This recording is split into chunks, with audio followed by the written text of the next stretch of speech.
बहुत सारे लोग मेरे पास आ जाते हैं तो कहते हैं कि जी भाई ऐश्वर्या राय की नाक ऐसी है, प्रियंका चोपड़ा की ऐसी है, तमन्ना भाटिया की ऐसी है, हमको ऐसी ही नाक चाहिए। बहुत बड़ी सर्जरी होती होगी, पूरे नाक को काट के अलग से शेप लेके आना। तो इंसान ने पहचानने से ही मना कर दिया कि आधार कार्ड वाला इंसान तू नहीं है भाई। तो उस केस में आप कई बार इस तरह की प्रॉब्लम्स भी आ जाती हैं। 15 नवंबर आने वाली है, सर्दियां आने वाली है।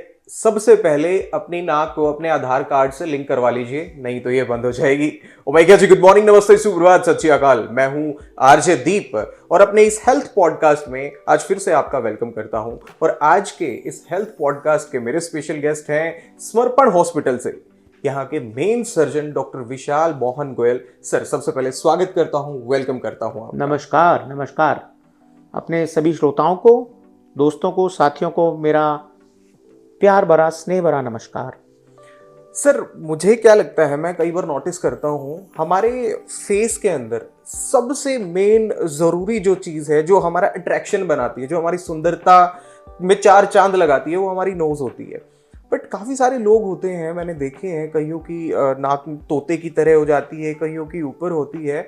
तो क्या हम इसको सेट करवा सकते हैं? मतलब अगर मैं चाहूँ कि भाई मैं बहुत सुंदर लगना चाहता हूँ और मुझे पता है अगर मेरी नाक थोड़ी सी लंबी हो जाए तो मैं काफी अट्रैक्टिव लगूंगा, तो क्या ये पॉसिबल है?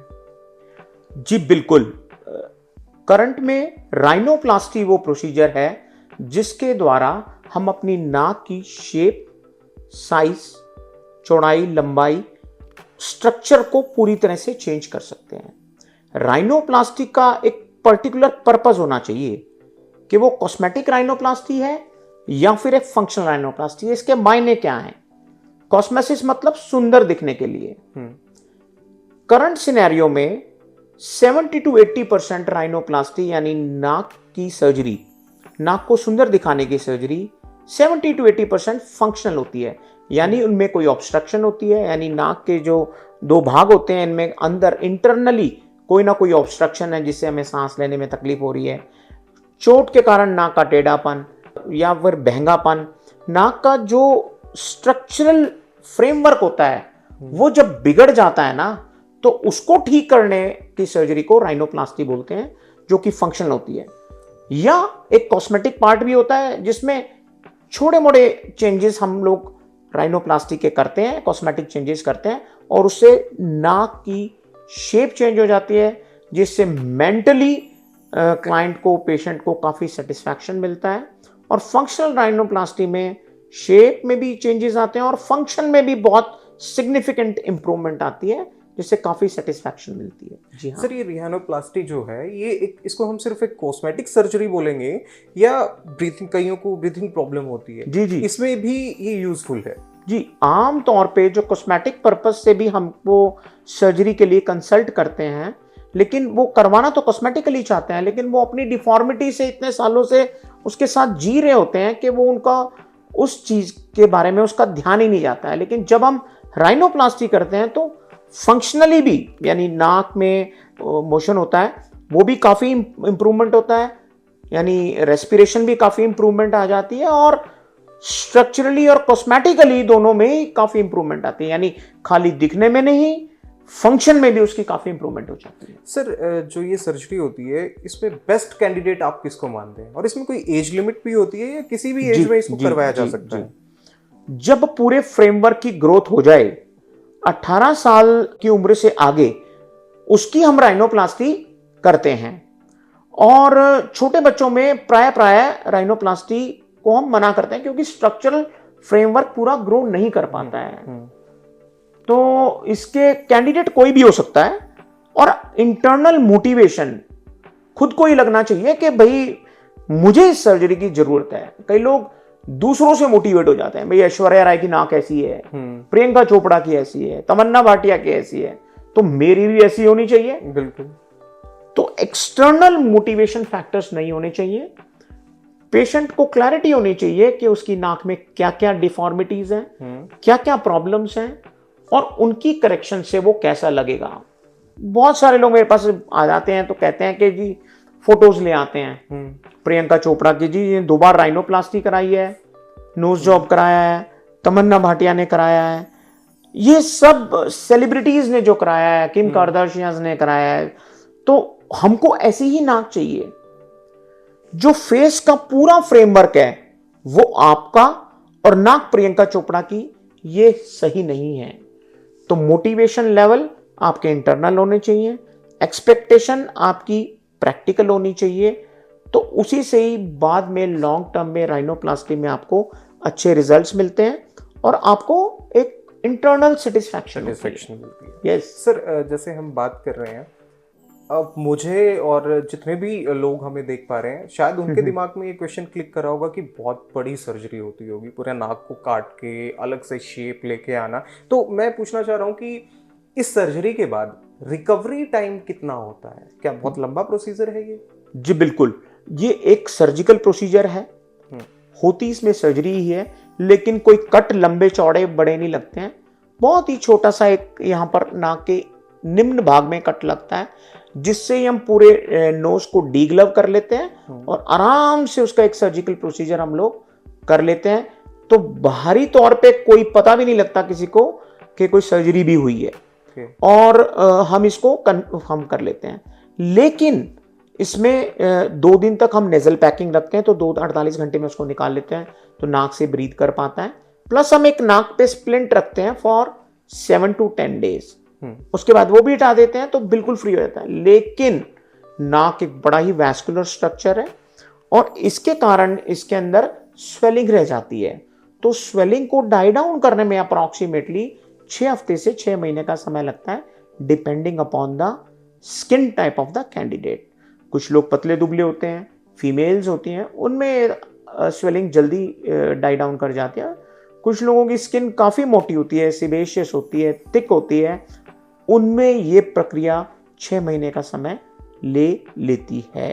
मतलब नॉर्मल रूटीन में आने में विद इन 2 वीक्स आप बिल्कुल फिट एंड फाइन है और आप you can after 10 days you can go to your work, you can join your routine work और आराम से बिल्कुल। हाँ सर, अगर मैं रिस्क फैक्टर की बात करूं तो क्या रेशो रहता है?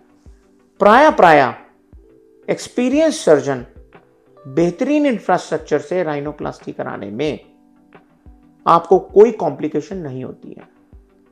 छोटी मोटी कॉम्प्लिकेशन है, ब्लीडिंग है, इन्फेक्शन है, इसको आराम से मैनेज किया जा सकता है। इनएक्सपीरियंस्ड सर्जन और इनएडिक्वेट सेंटर, ये 2 ऐसे रिस्क फैक्टर हैं जिनको मॉडिफाई करके राइनोप्लास्टी की कॉम्प्लिकेशन को आप कम कर सकते हैं, कमतर कर सकते हैं। लोगों के कॉम्प्लिकेशन जब होते हैं जब सर्जन का एक्सपीरियंस इनएडिक्वेट होता है और वो लोग मतलब एक्सपीरियंस तो इनएडिक्वेट होता ही होता है और वो इंफ्रास्ट्रक्चर भी, इक्विपमेंट्स भी उनके पास एडिक्वेट नहीं होते, तो इसलिए कॉम्प्लिकेशन का रेट बढ़ जाता है। सर, एक क्वेश्चन माइंड में बार बार क्लिक कर रहा है। जैसे अभी थोड़ी देर पहले आपने बताया, कई लोग कहते हैं प्रियंका चोपड़ा जैसे मेरे लिप्स कर दीजिए, नाक कर दीजिए। तो कभी आपके पास कभी ऐसा मोमेंट आया, कोई ऐसा पेशेंट आपके पास आया है जिसने बड़ा अजीब सा सवाल आपसे किया हो कि सर प्लीज़ चाहे पैसे कितने ही ले लीजिए, मुझे मेरी नाक ऋतिक जैसी चाहिए, जो कोई बहुत बड़ा फैन हो? ऐसी इज इट पॉसिबल या मैं जानना चाहूँगा जी, प्लास्टिक सर्जरी इतनी डेवलपमेंट कर चुकी है कि पॉसिबिलिटीज अथाह हो गई हैं, लेकिन बंदे को बिल्कुल रियलिस्टिक होना चाहिए और प्रैक्टिकल होना चाहिए। और एक पोस्टर और एक फोटो एक इंस्पिरेशन तो हो सकता है, लेकिन उसकी नाक मेरे स्ट्रक्चरल फ्रेमवर्क पे लग जाए ये प्राय बहुत अच्छा नहीं लगता। ये कोई बहुत अच्छा आइडिया नहीं है। मैं तो, और जो सेटिस्फैक्शन और खुशी होती है वो इंटरनल होती है, बिल्कुल, वो नाक, बाल या दिमाग से नहीं होती है। बिल्कुल सर। एक सिवियरली डिफॉर्म नोज भी खुश रह सकता है और एक बहुत ही अच्छी नोज का मालिक भी है ना दुखी हो सकता है। बिल्कुल। तो बाय एंड लार्ज व्यक्ति को अपने नोज से है ना अपने एक रियलिस्टिक एक्सपेक्टेशन रखनी चाहिए कि उसको स्पेसिफिकली पता होना चाहिए कि मेरी नोज में ये डिफॉर्मिटीज हैं और मैंने ये काम कराने हैं। सर, अब मैं मेन क्वेश्चन पे आऊँगा।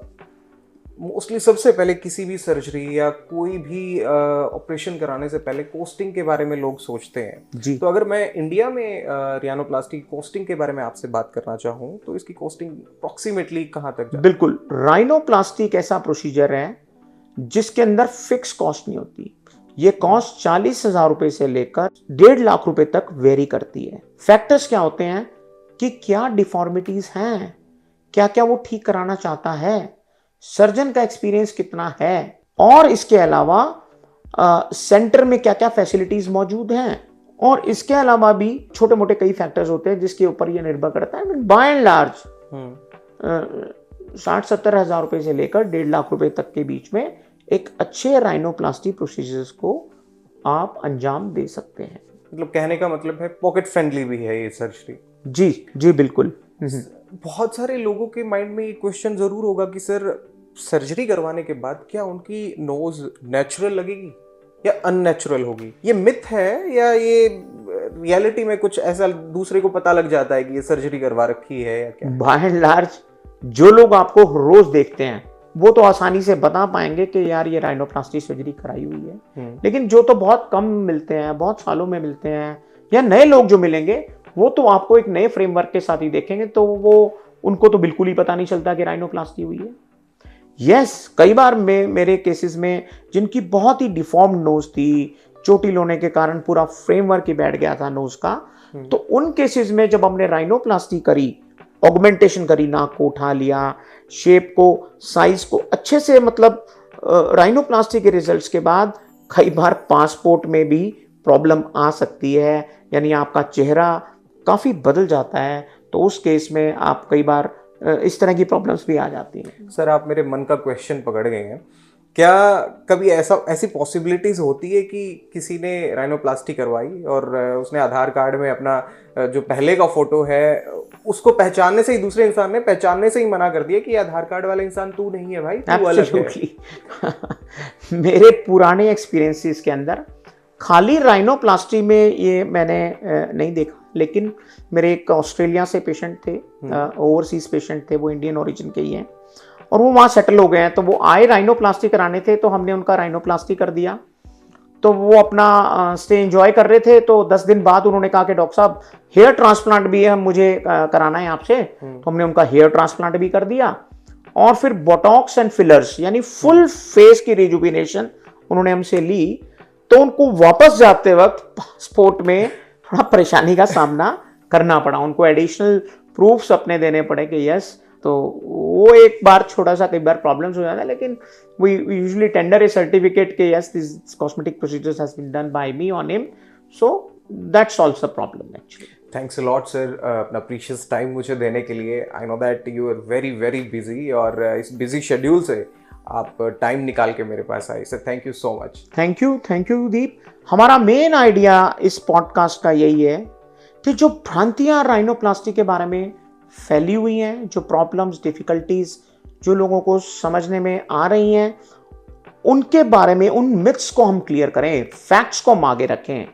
Right information, correct education and clear communication is the idea of this podcast, so that लोग राइनोप्लास्टी से डरे नहीं, राइनोप्लास्टी की कॉम्प्लिकेशंस को समझें और उनके रियलिस्टिक एक्सपेक्टेशन हो अपने डॉक्टर के पास आने से पहले, और उनको बहुत ही क्लियरली पता हो कि मेरी क्या क्या डिफॉर्मिटीज हैं और मैंने क्या क्या काम कराना है जो कि रियल में उनके फेस को अच्छा लगे।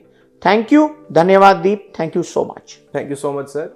सो as I always say, I do work for betterment of the society. एक बार दोबारा से नए टॉपिक के साथ आपसे दोबारा से मुलाकात होगी, सर से दोबारा से मुलाकात करेंगे, मैं सर को दोबारा से पकड़ूंगा। अगर क्वेश्चन आपके माइंड में है, प्लास्टिक सर्जरी से रिलेटेड आपको कुछ और जानकारी लेनी है, तो नीचे कमेंट बॉक्स में आप कमेंट कर सकते हैं। मैं पूरी कोशिश करूंगा कि जो क्वेश्चन आपके मन में है वो क्वेश्चन मैं सर से बातचीत करूं और उसका आंसर आप तक जरूर दूं। Thank you so much.